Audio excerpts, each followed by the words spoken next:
izvini. Molim. Alo? Molim. Alo, me čuješ? Čujem, ko je? Tebi bre kažem, ja sam ono koji se udario na parkingu, ma ne mene, nego moj auto. Zapisala sam ti broj registarske tablice i da znaš da ne možeš nikako da mi pobegneš. A ja ne vozim kola večeras. Mislio si da možeš, jel? Da me udariš i da pobegneš.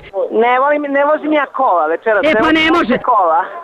Slušaj sad. Pogrešila si Lucko, pogrešila si broj. Biraj, ili ćeš odmah da dođeš ovde da mi doneseš pare za popravku, ili ću ja da ti dođem sa policijom, pa ćeš tek onda da odgovaraš. Bre, ne glupiraj se bre, budalo jedna, šta pričaš? Imaš rok od 1 sata.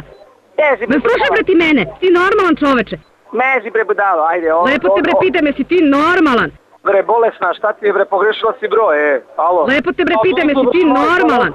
Alo. Ti normalan čoveče. Telefon bre, alo. Šta ti Pa neću bre da se nerviram, hoću da si se stvorio ovdje i tačka. Alo bre, ti si bolesna, idi se liječi. Me slušaj bre ti mene, ti normalan čoveče.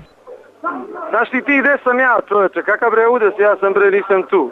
Imaš rok od 1 sata.